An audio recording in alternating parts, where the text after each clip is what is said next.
process of addressing your roofing needs should be as seamless and stress-free as possible.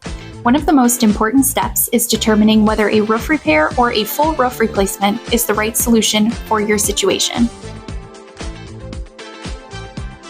Roof repairs are ideal for minor issues such as a few missing shingles, localized weather damage, or small leaks. This option is typically faster and more cost-effective. However, repairs may not always be permanent and can sometimes impact the overall appearance of your roof.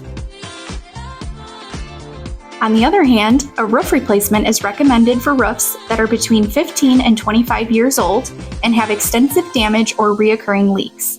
While this option involves a higher upfront cost, it offers a long-term solution by resolving underlying structural problems, enhancing curb appeal, and increasing property value.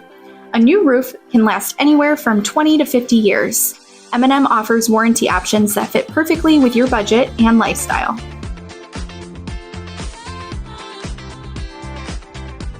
When making your decision, it's important to consider the age and condition of your roof, the extent of the damage, and your long-term goals for the property.